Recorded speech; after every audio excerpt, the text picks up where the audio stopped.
واتل ما أوحي إليك من كتاب ربك لا مبدل لكلماته ولن تجد من دونه ملتحدا واصبر نفسك مع الذين يدعون ربهم بالغداة والعشي يريدون وجهه ولا تعد عيناك عنهم تريد زينة الحياة الدنيا ولا تطع من أغفلنا قلبه عن ذكرنا واتبع هواه وكان أمره فرطا. السلام علیکم ورحمۃ اللہ وبرکاتہ. اعوذ باللہ من الشیطان الرجیم. بسم اللہ الرحمن الرحیم. وَاتْلُ مَا أُوحِيَ إِلَيْكَ مِن كِتَابِ رَبِّكَ لَا مُبَدِّلَ لِكَلِمَاتِهِ وَلَن تَجِدَ مِن دُونِهِ مُلْتَحَدًا وَاصْبِرْ نَفْسَكَ مَعَ الَّذِينَ يَدْعُونَ رَبَّهُم بِالْغَدَاةِ وَالْعَشِيِّ يُرِيدُونَ وَجْهَهُ وَلَا تَعْدُ عَيْنَاكَ عَنْهُمْ تُرِيدُ زِينَةَ الْحَيَاةِ الدُّنْيَا وَلَا تُطِعْ مَنْ أَغْفَلْنَا قَلْبَهُ عَنْ ذِكْرِنَا واتبع هواه وكان أمره فرطا. وَاتْلُو اور پڑھتے رہو ما اوحیا جو وحی کی گئی الیکا طرف تمہاری من سے کتابی کتاب ربکا اپنے پروردگار کی لا مبدلا نہیں کوئی بدلنے والا لکلماتہ اس کی باتوں کو ولن تجدا اور ہرگز نہ پاؤ گے تم من دونہ سوائے اس کے ملتحدا پناہ کی جگہ واصبر اور روکے رکھو نفسکا اپنے آپ کو مع الذین ساتھ ان لوگوں کے جو یدعون پکارتے ہیں ربہم پروردگار اپنے کو بالغداتی صبح والعشی اور شام یریدون وہ چاہتے ہیں وجہہ رضامندی اس کی ولا تعدو اور نہ دوڑیں یا پھریں عیناکا آنکھیں تمہاری انہم ان سے تریدو تم طلبگار ہو جاؤ زینت آرائش حیاتی زندگی کے دنیا کی ولا تطیع اور نہ کہا مانو من اس شخص کا کہ اغفلنا غافل کیا ہم نے قلبہ دل اس کا عن ذکرنا اپنی یاد سے واتبع اور اس نے پیروی کی ہواہ خواہش اپنی کی وکانا اور ہے امرہ کام اس کا فرطا حد سے بڑھا ہوا. نحمدہ ونصلی علی رسولہ الکریم. رب اشرح لی صدری ویسر لی امری واحلل عقدۃ من لسانی یفقہوا قولی. اللہم ارنا الحق حقا وارزقنا اتباعہ وارنا الباطل باطلا وارزقنا اجتنابہ. آمین یا رب العالمین. الحمدللہ اللہ تعالیٰ کا بے حد شکر احسان ہے کہ ہم سورہ کہف کو پڑھنے اور سمجھنے کی کوشش کر رہے ہیں اور اللہ تعالیٰ سے ساتھ میں دعا بھی کرتے جا رہے ہیں کہ اللہ تعالیٰ ہمیں اس کی حکمتیں جو اس میں پوشیدہ ہیں وہ ہماری سمجھ میں آنے لگیں اور ہم اس کو پوری طرح سے سمجھ کر عمل کرنے والے ہوں انشاءاللہ تعالیٰ اور پھر دوسروں تک بھی پہنچانے والے ہوں. ہم اس سورت کو جو ہم نے شروع سے اس کا مطالعہ کیا اور اس کو سمجھنے کی کوشش کی تو الحمدللہ ہمارے اس سورت کے 2 حصے مکمل ہو گئے. پہلا اس کا ہم نے خطبہ تھا جو کہ پڑھا، پھر اس کے بعد ہم نے دوسری کہانی پڑھی اور اس کو ہم دیکھتے ہیں مفسرین کرام نے سورہ کہف کو 8 حصوں میں تقسیم کیا ہے، جبکہ ہمارے یہاں بس 4 کہانیوں کی وجہ سے یہ زیادہ مشہور ہے سورت. تو اس کو 8 حصوں میں تقسیم کیا ہے، اس میں 4 کہانیاں ہیں اور 4 خطبے ہیں. پہلا خطبہ آیت نمبر 1 سے لے کر 8 تک ہے جو ہم پڑھ چکے ہیں. پھر دوسری کہانی جو ہے آیت نمبر 9 سے لے کر آیت نمبر 26 تک جو اصحاب کہف کے بارے میں ہم نے پڑھا اور سمجھا. پھر تیسرا جو ہے اس میں خطبہ جو آج ہم شروع کرنے جا رہے ہیں یہ آیت نمبر 27 سے آیت نمبر 31 تک ہے اور اس میں کچھ نصیحتیں کی گئی ہیں. چوتھی پھر کہانی ہے جو باغ والوں کا واقعہ اس میں بتایا گیا ہے وہ آیت نمبر 32 سے لے کر 44 تک انشاءاللہ تعالی اس کو ہم پڑھیں گے۔ پھر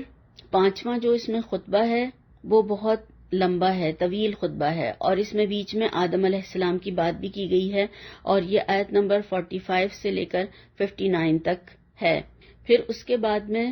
چھٹا جو اس کا حصہ ہے وہ کہانی ہے موسیٰ اور خضر علیہ السلام کی، جس کے بارے میں سوال بھی کیا گیا تھا، وہ آیت نمبر 60 سے لے کر 82 تک ہے۔ پھر 7واں حصہ پھر کہانی ہے، اور وہ ہے ذوالقرنین کی کہانی، جس کے بارے میں پوچھا گیا تھا کہ ذوالقرنین کون تھے، 83 سے لے کر 98 تک۔ اور پھر 8واں حصہ اس کا جو ہے وہ آخری خطبہ ہے ختم تک۔ تو بہت ہی ڈیٹیل کے ساتھ مفسرین نے ان خطبات کو اور ان کہانیوں کے کنیکشن کو واضح بھی کیا ہے اور اس کو سمجھنے کی کوشش کی ہے۔ اور اس صورت میں اگر ہم دیکھیں تو اتنے علم کے خزانے پوشیدہ ہیں کہ اگر ہم ان کو کئی سال تک پڑھتے اور سمجھتے رہیں تبھی بھی ہم اس کا حق ادا نہیں کر سکتے، یعنی اتنے خزانے اس کے اندر پوشیدہ ہیں۔ اور یہ تمام تو تفاسیر کی کتب میں جو مفسرین کرام نے کوشش کر کے اور اس کو سمجھنے کے حوالے سے جو ہمیں بتائی ہیں چیزیں، تو یہ تو وہ سب ہیں، ہم نے تو کوئی کوشش ہی نہیں کی ہے، یہ تو سارا تفاسیر کی شکل میں موجود ہے جو ان لوگوں نے کوششیں کی ہیں۔ ہم تو صرف اس کو پڑھنے اور سمجھنے میں بھی ہمارے لیے مشکل ہے کہ ہم اس کو پڑھنا بھی نہیں چاہتے تاکہ پھر ہمیں عمل ہمارا بدلے یا ہمارا عمل چینج ہو جائے۔ تو اللہ تعالیٰ سے دعا کے ساتھ کہ اللہ تعالیٰ ہمیں اس کی بہترین سمجھ آئے اور ہم اس پر بہترین عمل کرنے والے ہوں انشاءاللہ تعالیٰ۔ تو آج ہم اس کے تیسرے حصے کو شروع کر رہے ہیں، اللہ تعالیٰ سے دعا کے ساتھ میں کہ اللہ تعالیٰ ہمیں اس کی بہترین سمجھ آئے اور ہم اس کی حکمتوں کو سمجھنے والے ہوں انشاءاللہ تعالیٰ، آمین ثم آمین۔ اس میں اللہ تعالیٰ نے فرمایا وَاتْلُ مَا أُوحِيَ إِلَيْكَ مِن كِتَابِ رَبِّكَ لَا مُبَدِّلَ لِكَلِمَاتِهِ وَلَن تَجِدَ مِن دُونِهِ مُلْتَحَدًا، اور اپنے پروردگار کی کتاب کو جو تمہارے پاس بھیجی جاتی ہے پڑھتے رہا کرو، اور اس کی باتوں کو کوئی بدلنے والا نہیں، اور اس کے سوا تم کہیں پناہ کی جگہ بھی نہیں پاؤ گے۔ اب اس میں یہاں پر جو سمجھایا ہے یا بتایا ہے،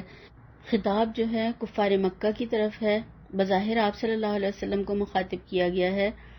اور بتایا یہ گیا ہے کہ محمد صلی اللہ علیہ وسلم اللہ کے کلام میں اپنی طرف سے کوئی کمی بیشی کرنے کے مجاز نہیں ہے، یعنی آپ اس میں کچھ کمی بیشی نہیں کر سکتے اس کلام میں، جیسا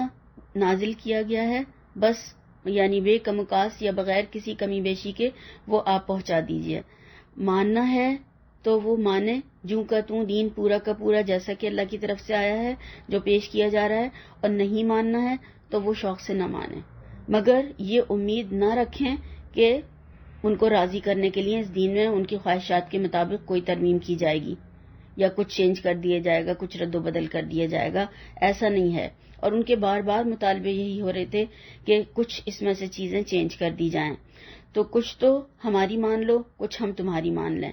اس پر سمجھوتا ہو سکتا ہے، اور برادری میں پھوٹ پڑنے سے بھی بچ جائیں گے ہم لوگ۔ تو قرآن میں ان کے اس مطالبے کو رد کر دیا گیا اور فرمایا سورہ یونس میں کہ وَإِذَا تُتْلَى عَلَيْهِمْ آيَاتُنَا بَيِّنَاتٍ قَالَ الَّذِينَ لَا يَرْجُونَ لِقَاءَنَا ائْتِ بِقُرْآنٍ غَيْرِ هَٰذَا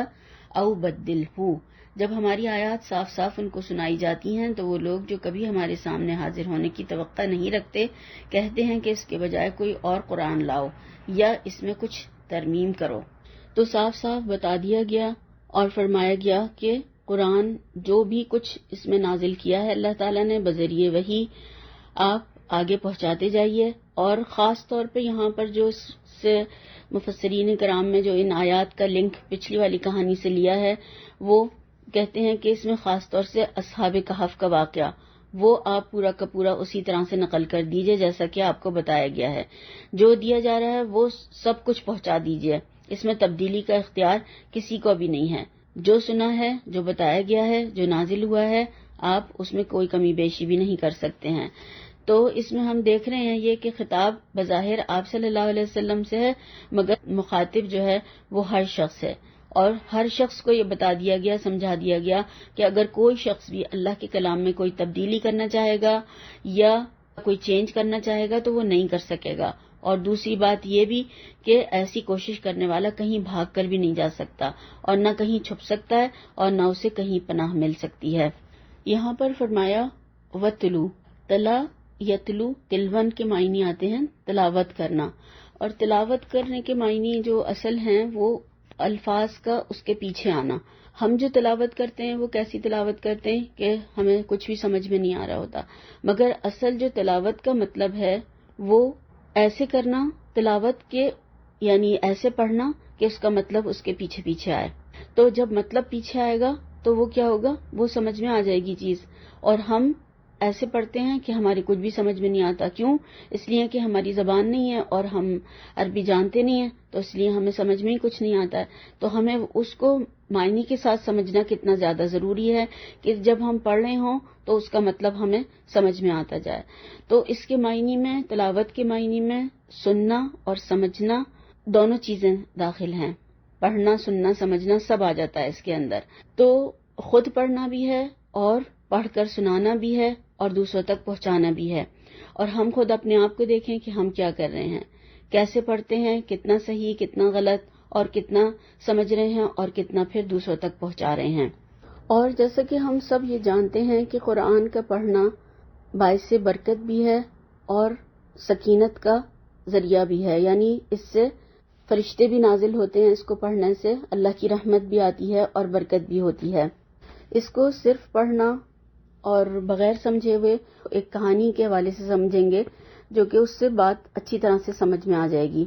ایک بچہ تھا، اس کے ابو جو تھے روزانہ اس کو قرآن پڑھایا کرتے تھے، تو وہ اس کو کچھ سمجھ آتی نہیں تھی کیونکہ وہ عربی نہیں جانتا تھا، سمجھ میں نہیں آتا تھا اس کے۔ تو اس نے اپنے والد سے کہا کہ آپ مجھے روزانہ یہ قرآن پڑھاتے ہیں، میری سمجھ میں تو کچھ آتا نہیں ہے۔ تو اس کے والد جو ہے اسے پانی کے پاس لے گئے، بیچ پہ لے گئے، یا جہاں پر پانی تھا، سمندر تھا، وہاں لے گئے، اور بچے کو ایک گندی سی سوراخ والی بالٹی جو ہے وہ دے دی اور خود دور جا کر بیٹھ گئے، اور بچے سے کہا کہ جاؤ اور سمندر سے پانی لے کر آؤ۔ وہ گیا، پانی لے کر آیا، مگر اپنے ابو کے پاس آتے آتے وہ پانی بالٹی میں سے ختم ہو گیا گرتے گرتے۔ پھر اس کے باپ نے پھر اسے دوبارہ بھیجا، پھر جاؤ، پھر لے کر آؤ، پھر تیسری بار، چوتھی بار، پانچویں بار بچہ آتا جاتا رہا اور پانی اسی طرح سے گرتا رہا۔ پھر بچے نے کہا کہ ابو کیا فائدہ پانی لانے کا، اس میں تو پانی آ ہی نہیں رہا ہے۔ باپ نے کہا کہ تم ذرا بالٹی کو دیکھو۔ اس نے کہا کہ یہ تو صاف ہو گئی، کالی تھی پہلے تو اب تو صاف ہو گئی ہے۔ تو اس کے باپ نے اس کو سمجھایا کہ وہ مقصد تو پورا نہیں ہوا پانی لانے کا، جو اس بالٹی کے ساتھ ہم پانی منگوا رہے تھے آپ سے، وہ تو پورا نہیں ہوا، مگر بالٹی صاف ہو گئی ہے۔ تو یہی مقصد جو ہے، ہمیں کچھ حاصل نہیں ہوتا مگر ہمیں سکینت بھی ملتی ہے اور برکت بھی ملتی ہے۔ تو یہی بغیر سمجھے پڑھنے سے ہوتا ہے کہ ہمارے اندر کی صفائی ضرور ہوتی ہے، کیونکہ یہ اللہ کا کلام ہے، یہ کوئی عام چیز نہیں ہے، یہ کوئی ایسی کتاب نہیں ہے، کسی انسانوں کی لکھی ہوئی نہیں ہے، دنیا کی نہیں ہے، بلکہ یہ اللہ تعالیٰ کا کلام ہے کہ اس کو پڑھنے سے انسان کو اگر وہ سمجھ بھی نہیں رہا ہے تو پھر بھی اسے فائدہ ہو رہا ہے، اور اگر سمجھے، غور و فکر کرے تو پھر کیا ہوتا ہے، پھر انسان کی شخصیت ہی بدل جاتی ہے، وہ انسان بدل جاتا ہے، وہ اندر سے ٹوٹ پھوٹ کر پھر دوبارہ نیا انسان بن جاتا ہے۔ تو اصل میں بتانے کا، جو سمجھانے کا جو مقصد تھا وہ یہ تلاوت ہے کہ وہ تلاوت وہ ہوتی ہے جس سے انسان کو سمجھ آئے اور پھر وہ غور و فکر کرے اور پھر وہ عمل کے لیے تیار ہو جائے، اس کی شخصیت بدل جائے اور پھر اللہ کے احکامات پر پوری طرح سے عمل کرنے والا ہو۔ اصل یہ ہے تلاوت، جو ہم تلاوت کرتے ہیں یہ وہ والی تلاوت نہیں ہے۔ اس کو اس طریقے سے سمجھیں کہ اس کا مطلب اس کے پیچھے پیچھے آئے۔ جیسے کہ ہم جو خبریں یا نیوز وغیرہ جو چل رہی ہوتی ہیں تو اس میں اگر کوئی اور زبان میں خبریں آ رہی ہوتی ہیں تو اس میں جو لوگ اس جگہ کے لوکل سمجھنے والے ہوتے ہیں اس کی ایک پٹی نیچے اس زبان میں چل رہی ہوتی ہے۔ تو یہ اصل میں یہ ہے کہ ہم جب پڑھ رہے ہوں، عربی ہم پڑھ رہے ہوں ٹیکسٹ، اور ہمارے جو دماغ میں اس کا مطلب چل رہا ہو کہ وتلو ہم پڑھ رہے ہیں تو اس کا مطلب جو ہے پڑھتے رہو، ما اوحیا کا مطلب ہماری دماغ میں خود آنے لگے کہ جو آپ کی طرف وحی کیا جاتا ہے۔ تو یہ اس طریقے سے پھر اس کو سمجھنا ہوگا۔ اور یہ تو ایسی چیز ہے کہ جس کے بارے میں اللہ کے نبی صلی اللہ علیہ وسلم نے فرمایا کہ قرآن پڑھا کرو، یہ اپنے پڑھنے والے کے لیے قیامت کے دن سفارش کرے گا۔ اور ہر طرح سے ہمیں فائدہ دے گا، دنیا میں بھی اور آخرت میں بھی، قبر میں بھی، یعنی ہر جگہ۔ قبر میں جب سب لوگ چھوڑ کر چلے جائیں گے تو جب بھی وہاں پر یہ خوبصورت ساتھی کی شکل میں ہمارے پاس آئے گا وہاں دل بہلانے کے لیے۔ تو یہ جو ہے ایسی چیز ہے جو نہ صرف ہمیں دنیا میں فائدہ دے گی بلکہ قبر میں اور قیامت کے دن حشر میں اور جنت میں لے جانے تک کا ذریعہ بنے گا انشاءاللہ تعالی۔ تو پھر اس سے جو ہے دوستی کی جائے اور اس کو ایسے تلاوت کیا جائے جیسا کہ اللہ تعالیٰ نے ہمیں حکم دیا ہے،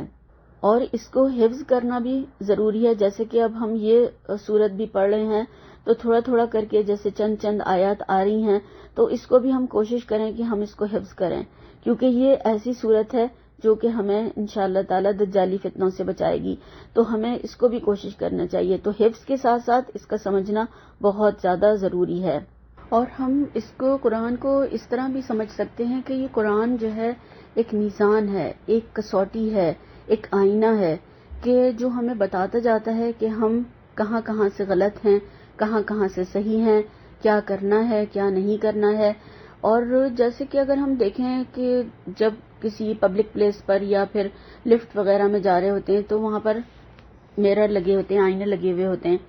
تو لوگ کیا کرتے ہیں وہاں سے گزرتے گزرتے اپنا چہرہ دیکھ رہے ہوتے ہیں، کپڑے صحیح کر رہے ہوتے ہیں، اپنے لباس درست کر لیتے ہیں، اپنے بال وغیرہ، اپنی شخصیت اس میں دیکھ کر تھوڑا ٹھیک ٹھاک کرتے ہوئے چلتے چلے جاتے ہیں۔ تو بالکل اسی طرح سے روزانہ جب ہم پڑھتے ہیں، اور اس کا ایک حصہ ہمیں روزانہ پڑھنا ہے کہ ہم اس کو پڑھیں تو پڑھنے کے دوران میں جو بھی چیزیں ہمارے سامنے آئیں وہی پھر غور و فکر سے اگر ہم پڑھیں گے، صرف تلاوت نہیں کریں گے ایسی جو کہ سمجھ میں نہ آئے بلکہ اس کا مطلب سمجھتے ہوئے پڑھیں گے، تو پھر جہاں جہاں بھی غلط چیزیں کوئی ہمیں سمجھ میں آ رہی ہوں گی ان کو چھوڑ دیں گے کہ دیکھو، پھر ہمیں بتاتا چلے گا، یہ قرآن آئینہ دکھاتا چلے گا کہ دیکھو انہیں چھوڑ دو، ان کا انجام اچھا نہیں ہوگا، بدلو خود کو ورنہ پھر انجام بہت برا ہوگا۔ تو یہ ہمیں جو پڑھنا ہے اپنا ایک حصہ مقرر کرنا ہے، وہ روزانہ پڑھنا ہے، کوئی اپنے آپ کو ایکسکیوز نہیں دینا ہے کہ نہیں آج نہیں ہو سکا، اور یہ پھر ہمیں اس طرح سے صحیح کرتا چلے گا انشاءاللہ تعالی، اور صحیح طریقے سے پڑھنا ہے۔ اور بہت سے لوگ جو دل میں یا منہ میں یا زبان سے خالی پڑھتے ہیں وہ پڑھنا نہیں ہوتا ہے، یہ بھی ہماری ایک غلط ایک طریقہ ہے کہ منہ ہی منہ میں قرآن پڑھا جاتا ہے۔ منہ ہی منہ میں قرآن نہیں پڑھا جاتا، یہ آواز کے ساتھ میں پڑھیں اور زور سے پڑھیں، وہ ہم جو پڑھ رہے ہوتے ہیں اس سے ہمارا دل متاثر ہوتا ہے، ہمارا پورے اعضاء پر اس کی جو لہریں ہیں وہ اثر انداز ہوتی ہیں، وہ ہمارے پورے شخصیت پر اثر انداز ہوتا ہے۔ یعنی ایسا بہترین کلام ہے یہ کہ ہم اس میں پورا ہمارے جسم کے اوپر اثر ہوتا ہے اس کا۔ تو یہ ہمیں پھر اسی طرح سے پڑھنا چاہیے جیسا کہ کہا گیا ہے، منہ ہی منہ میں پڑھنا یا زبان سے پڑھنا یا دل میں پڑھنا وہ پڑھنا نہیں کہلاتا۔ اور پھر اس میں جو یہ بتایا گیا لا مبدل لکلماتی، کہ اللہ کی باتیں جو ہیں وہ بدلنے والی نہیں ہیں، اللہ کے احکامات چینجیبل نہیں ہے، یہ کہ ہمارا دل چاہے تو ان میں سے کچھ بدل لیں اور کچھ جو ہمیں اچھے لگ رہے ہوں یا جو آسانی ہو وہ ہم لے لیں، اور جو ہمیں آسانی نہ ہو وہ چھوڑ دیں، اور پھر جس کا دل چاہ رہا ہو وہ کر لیں اور جس کا دل نہیں چاہ رہا ہو وہ کوئی بات نہیں ہے چھوڑ دیتے ہیں۔ تو آج اگر ہم دیکھیں تو مسلمانوں نے بھی اس کو کھیل تماشا اور مذاق بنایا ہوا ہے، اللہ تعالیٰ کے احکامات کو چینج کر دے رہے ہیں، بدلے دے رہے ہیں، پردہ نہیں کرنا چاہتے، خود ہی اس کا مذاق بنایا ہوا ہے۔ ان کو دیکھیں جو ابایوں کا کیا حشر بنا لیا ہے، اور پھر ابائے تو ابائے، دوپٹے غائب ہیں، پھر دوپٹے کے ساتھ ساتھ لباس کا حال دیکھیں کہ اس میں سے آستینیں غائب ہو گئی ہیں، باریک اور چست ایسے ہیں، پہننے اور نہ پہننے برابر ہیں۔ یہ مسلمان خواتین یہ کر رہی ہیں، تو پھر یہ ہم دیکھیں کہ پھر حیا کہاں ہے؟ جب حیا نہیں ہوتی ہے، ایمان کی شاخوں میں سے ایک شاخ بتائی گئی ہے، تو جب حیا چلی جاتی ہے تو ایمان بھی چلا جاتا ہے، تو جب ایمان ہی نہیں رہا تو پھر جو چاہے کرتے پھریں، پھر اب لباس کے ساتھ پھریں یا بے لباس پھریں، وہ تو پھر ایک جیسی باتیں ہے ہی نہیں ہے۔ اور جو لے کر چل رہے ہیں ان کو نہیں پتا کہ وہ ہمارے ساتھ جو چلنے والی خواتین ہیں وہ کس حلیوں اور کن احوال میں ہمارے ساتھ چل رہی ہیں۔ تو اللہ تعالیٰ ہمیں اس کی سمجھ عطا فرمائے۔ تو پھر ہم کس زبان سے اللہ اور رسول صلی اللہ علیہ وسلم کی محبت کی بات کرتے ہیں، جبکہ نہ قرآن کو مان رہے ہیں، نہ سمجھ رہے ہیں، نہ عمل کر رہے ہیں، اور نہ سنت کا پتہ ہے ہمیں، نہ اس پر چل رہے ہیں۔ تو پھر کافروں کی جرتیں دیکھیں کہ کیا دن بدن بڑھتی جا رہی ہیں، اور وہ ہمارے خلاف، ہمارے قرآن کے خلاف، ہمارے نبی صلی اللہ علیہ وسلم کے خلاف کیا کیا کچھ بول رہے ہیں، کیا کیا کچھ جو جس کا دل چاہ رہا ہے وہ کرتا چلا جا رہا ہے۔ تو یہ ہماری نافرمانیوں کی وجہ سے، مسلمانوں کی نافرمانیوں کی وجہ سے مسلمانوں کا رعب اور دبدبہ ختم ہو گیا۔ آج اگر تمام مسلمان اللہ تعالیٰ کی فرما برداری کرنے لگیں اور اس کے احکامات پر چلنے لگیں تو دیکھیں کس طریقے سے پھر رعب دوبارہ سے مسلمانوں کا کفار کے اوپر چھاتا ہے۔ تو اللہ تعالیٰ ہمیں اس کو بہترین طور پر سمجھنے والا اور عمل کرنے والا بنائے انشاءاللہ تعالیٰ، آمین ثم آمین۔ ایک دفعہ ایک ٹاک چل رہی تھی اور اس میں کچھ بچے تھے اور ان سے سوالات پوچھے جا رہے تھے۔ میں یہ والا جب آیت پڑھتی ہوں لا مبدل لکلماتی تو مجھے وہی چیز یاد آ جاتی ہے ان بچوں کے حوالے سے۔ تو ان سے جب پوچھا گیا سوال کہ امی آپ کی جو ہیں، آپ کی ماں جو ہیں وہ کیسی ہیں، تو وہ سب بچوں نے اپنے مختلف چیزیں بتائی، ڈانٹتی ہیں، مارتی ہیں اور منع کرتی ہیں اور یہ نہیں کرنے دیتی، وہ نہیں کرنے دیتی، بہت ساری چیزیں انہوں نے بتائیں۔ پھر وہ جو سوالات پوچھ رہا تھا اس شخص نے کہا کہ ایسا کرتے ہیں کہ پھر ماں کو تبدیل کر لیتے ہیں، ماں بدل لیتے ہیں، چینج کر لیتے ہیں۔ تو اس بچے نے جو جواب دیا اس نے کہا کہ ماں بدلی نہیں جاتی، ماں بدلی نہیں جا سکتی، وہ منع کرتی ہے، وہ ڈانٹتی ہے، وہ مگر سب سے زیادہ محبت بھی پھر وہی کرتی ہے، اور ماں کا کوئی نعم البدل نہیں ہو سکتا۔ ہم سبھی دیکھتے ہیں نا کہ بچہ کتنا ستاتا ہے، کتنا پریشان کرتا ہے، مگر مارتی بھی ہے تو پیار بھی کرتی ہے، اور کبھی کبھی تو ڈانٹ کر بھی خود بھی رونے لگ جاتی ہے۔ تو یہ ماں کی محبت ہے، نصیحت بھی کرتی ہے پھر اس کے ساتھ ساتھ روتی بھی ہے۔ جو محاورتاً بولا جاتا تھا، بولتے تھے، ہم اپنی دادی سے سنتے تھے کہ ماں مارے اور ماں ہی ماں پکارے، یعنی بچہ جو ہے ماں مارتی بھی ہے مگر پھر بھی وہ ماں کے پاس ہی جا رہا ہوتا ہے اور ماں ہی ماں پکار رہا ہوتا ہے۔ ہمارا رب جو ہے ہم سے بے تحاشا محبت کرتا ہے اپنے بندوں سے، اور کتنا زیادہ ان کو معاف کرتا رہتا ہے، ہر طریقے سے نافرمانیاں کرتے ہیں اور غلط کام کرتے ہیں اور احکامات پر عمل نہیں کرتے، روزانہ نافرمانی کرتے ہیں اور روزانہ ان رزق جو ہے صبح فرشتوں کے ہاتھ بھجواتا ہے اور معاف کرتا رہتا ہے ان کو، یہاں تک کہ موت کے غرغرے تک اللہ تعالیٰ اپنے بندوں کو معاف کرتا ہے۔ تو یہ ہمارا رب ہے، تو اس کے کلمات جو ہیں، اس کی باتیں جو ہیں وہ چینج نہیں ہو سکتی، اس کے احکامات چینج نہیں ہو سکتے، انسان کو خود بدلنا ہوگا، خود چینج کرنا ہوگا، خود اس کا جو اللہ تعالیٰ کے انعامات ہیں ان کا مستحق بنانا ہوگا انشاءاللہ تعالیٰ، اور اس میں شرک نہیں ہوگا تو اللہ تعالیٰ تمام گناہ بھی معاف کر دیں گے، اور اگر شرک ہوا تو پھر وہ معاف نہیں کیا جائے گا۔ تو اللہ تعالیٰ ہمیں اس کو سمجھنے کی بہترین توفیق عطا فرمائے۔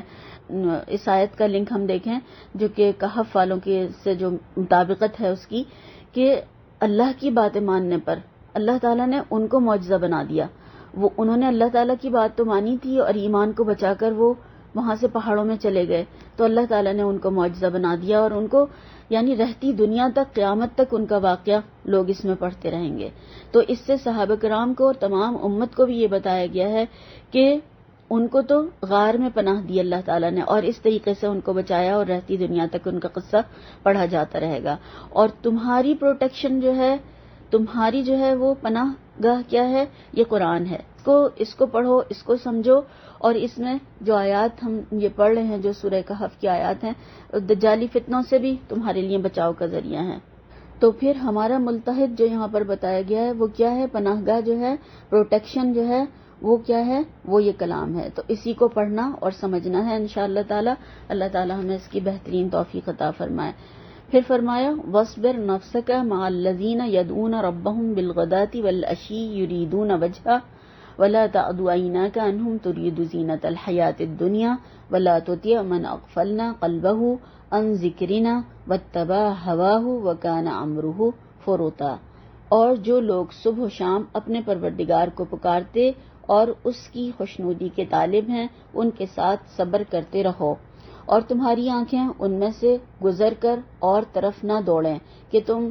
آرائش زندگانی دنیا کے خواستگار ہو جاؤ۔ اور جس شخص کے دل کو ہم نے اپنی یاد سے غافل کر دیا ہے اور وہ اپنی خواہش کی پیروی کرتا ہے اور اس کا کام حد سے بڑھ گیا ہے، اس کا کہنا نہ ماننا۔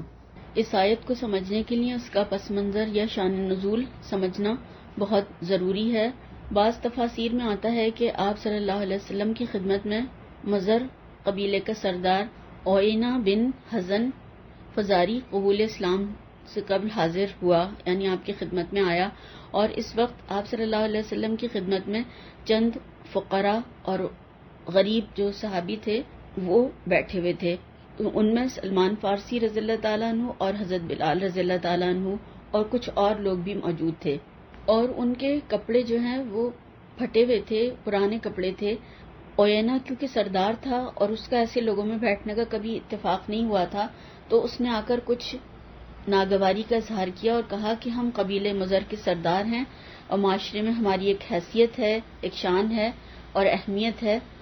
اور یہ اہمیت مانی بھی جاتی ہے. لوگوں کی اکثریت ہمارے تابع ہے. اگر ہم اسلام قبول کر لیں گے تو لوگ آپ کا کلمہ پڑھ لیں گے، تو آپ صلی اللہ علیہ وسلم کو قوت بھی حاصل ہو جائے گی اس طریقے سے. تو ہمارا جی تو یہ چاہتا ہے کہ ہم آپ کے پاس آیا کریں، بیٹھیں اور آپ کی بات سنیں، لیکن ان لوگوں کی موجودگی میں ہمارا یہاں پر بیٹھنا بہت زیادہ مشکل ہے. ہم ان کے ساتھ یہاں پر نہیں بیٹھ سکتے. آپ ایسا کیجئے کہ ان لوگوں کو اپنے پاس سے اٹھا دیجئے تاکہ ہم آپ کی مجلس سے فیضیاب ہو سکیں، یعنی ہم کچھ فائدہ اٹھا سکیں آپ کی مجلس سے، اور اس طرح سے ہم آپ کی باتیں مانیں گے اور آپ کے دین کو قوت بھی حاصل ہو جائے گی. ابھی وہ یہ مطالبے پیش کر ہی رہا تھا آپ صلی اللہ علیہ وسلم کی خدمت میں کہ جبرائیل علیہ السلام کا نزول ہوا اور انہوں نے آ کر آپ صلی اللہ علیہ وسلم کو اللہ کا پیغام پہنچایا کہ اللہ تعالیٰ کو یہ بات ہرگز پسند نہیں کہ آپ مغرور اور متکبر لوگوں کی خاطر ان لوگوں کو اپنی مجلس سے اٹھائیں. کیوں؟ اس لیے کہ اللہ کی نگاہ میں یہ غریب لوگ کہیں زیادہ معزز اور محترم اور مکرم ہیں ان سرداروں سے جن کے دل تکبر سے بھرے ہوئے ہیں. بہرحال آپ صلی اللہ علیہ وسلم نے ان کے مطالبات کو تسلیم نہیں کیا اور یہ آیات نازل ہوئی. اور ایک اور دوسری روایت ملتی ہے اسی سلسلے میں کہ حضرت عبداللہ بن عباس رضی اللہ تعالیٰ عنہ کہتے ہیں کہ یہ آیت کریمہ امیہ بن خلف کے بارے میں نازل ہوئی، اور حضرت بلال رضی اللہ تعالیٰ عنہ اسی کے غلام تھے، اور یہ کس طریقے سے پتھریلی مکے کی جو گلیوں میں اور گھسیٹا کرتا تھا، اور پھر حضرت ابوبکر صدیق رضی اللہ تعالیٰ عنہ نے خرید کر ان کو آزاد کر دیا تھا. تو اس کے بارے میں یہ آیت نازل ہوئی امیہ بن خلف کے بارے میں، جب اس نے آ کر کہا کہ آپ صلی اللہ علیہ وسلم ان فقیروں اور ضعیفوں اور غریبوں کو اپنی مجلس سے دور ہٹا دیجئے اور سرداران مکہ کو اپنے پاس بیٹھنے دیجئے، کیونکہ وہ بھی آپ کے مجلس کے خواہش مند ہیں اور قربت چاہتے ہیں. لیکن اللہ تعالیٰ کو امیہ بن خلف کا بیٹھنا پسند نہیں آیا، اور اس کے تکبر کی وجہ سے، اور اس کی نسبت اللہ تعالیٰ نے ان لوگوں کو اہمیت دی جو کہ مادی طور پر کوئی شان و شوکت نہیں رکھتے تھے اور بالکل غریب طبقے سے تعلق رکھتے تھے، غلام طبقے سے تعلق رکھتے تھے. تو یہاں پر بتایا گیا ہے کہ اللہ کی نگاہ میں اگر مقام پانا ہے تو پھر دو چیزیں اختیار کرنی ہوں گی. صبح شام اللہ تعالیٰ کا ذکر کی بات بتائی گئی ہے اور حد سے تجاوز نہ کیا جائے، یعنی اللہ کا ذکر ہو، اللہ کی یاد ہو، اللہ کو بھلایا نہ جائے، اور یہ دنیا کی جو چیزیں ہیں رونقیں ان کے پیچھے نہ بھاگا جائے، ان کو نہ، یعنی کہ ان کے پیچھے ہی نہ لگ جائے انسان. تو یہاں پر جو بتایا گیا اللہ کے ذکر میں بہت ساری، یعنی نماز بھی ذکر ہے، مسنون اذکار صبح شام کے جو ہم پڑھتے ہیں، چلتے پھرتے تسبیحات، تلاوت قرآن کریم، سب یہ جو ہیں اللہ کے ذکر کی شکلیں ہیں. یعنی دن کی ابتدا بھی اور دن کا اختتام بھی، آغاز اور اختتام اللہ کے ذکر کے ساتھ میں کرو، اور اللہ کی رضا اور اس کی رحمت کے طلبگار رہو. صرف ذکر کافی نہیں ہے کہ غافل دل سے بس ہم سبحان اللہ کرتے جائیں، بلکہ ہم ساتھ ساتھ ہمارا دل بھی اور ان معاملات پر، ان چیزوں پر راضی ہونا چاہیے جو اللہ کے فیصلے ہمارے حق میں ہوں، اور اللہ کو راضی کرنے کا جذبہ بھی ہو، ہر حال میں اللہ تعالیٰ کی خوشنودی چاہیں، اور ایک شوق، ایک تڑپ، ایک تمنا، ایک طلب ہو کہ جس سے کہ بس اللہ تعالیٰ ہم سے راضی ہو جائے. ایک اہم بات جو اس آیت سے پتہ چلتی ہے کہ انسان خواہ کسی بھی مقام اور مرتبے پر ہو، وہ تنہا نہیں چل سکتا. اسے اپنے ایمان کی حفاظت کے لیے ایک ماحول چاہیے، لوگ چاہیے. اگرچہ آپ صلی اللہ علیہ وسلم کو ہم دیکھتے ہیں کہ جبرائیل علیہ السلام کی صحبت حاصل تھی، لیکن اس کے ساتھ ساتھ وہ ہمارے لیے اسوہ حسنہ بھی ہیں، رول ماڈل ہیں ہمارے لیے. تو آپ کے بعد جو بھی آئے، جو یہ کام کرے، وہ خواہ کتنا بڑا بھی عالم کیوں نہ ہو، نیک ہی کیوں نہ ہو، اس کے پاس عقل کامل ہی کیوں نہ ہو، ہر شخص کو اس بات کی ضرورت رہتی ہے کہ اس کے ایمان کی حفاظت کے لیے حق کی نصیحت اور صبر کی تلقین کرنے والے ساتھ ہونے چاہیے. تو ایک ماحول چاہیے تاکہ ایک دوسرے کو راہ حق پر تھامتے رہیں، اور ایمان کی کمزوری کا علاج بھی اسی میں بتایا گیا ہے. تو کچھ آپ کے لیے ماڈل ہوں گے، کچھ کے لیے آپ ماڈل ہوں گے، کچھ کو آپ تھامیں گے، کچھ آپ کو تھامیں گے. تو پھر اسی طرح سے یہ ہوگا کہ پیوست رہ شجر سے امید بہار رکھ، اور ایسا ماحول تلاش کریں کہ جہاں پر ایمان بڑھتا ہو. جس شخص کے پاس یا جس ماحول میں، جس کمپنی میں، جن لوگوں کے ساتھ، ان کو پھر خود ہمیں تلاش کرنا ہوگا، کیونکہ انسان ویسا ہی ہوتا چلا جاتا ہے جیسے اس کے ساتھی ہوتے ہیں، جیسے اس کی کمپنی ہوتی ہے، یعنی دنیا دار یا پھر آخرت کے طلبگار یا دنیا کے طلبگار. اور جو خواہشات کے پھر پیچھے بھاگ رہے ہوتے ہیں، اگر پھر خود بھی انسان ان کے پیچھے بھاگنا شروع کر دے گا تو پھر وہ سب ہاویہ میں جا کر گرا دیں گی وہ ساری خواہشیں انسان کو. تو یہ ہے کہ جو ہم نے اس میں سے پہلے والی کہانی میں بھی دیکھا اصحاب کہف کی، کہ بھی ان کو بھی ایمان نے جمع کیا تھا، وہ بکھرے ہوئے تھے پورے معاشرے میں، تو ان لوگوں نے آپس میں بات چیت کی، جمع ہوئے. تو جہاں پر ایمان بڑھتا ہو پھر انسان کو ماحول تلاش کرنا چاہیے اور خود معلوم کرنا چاہیے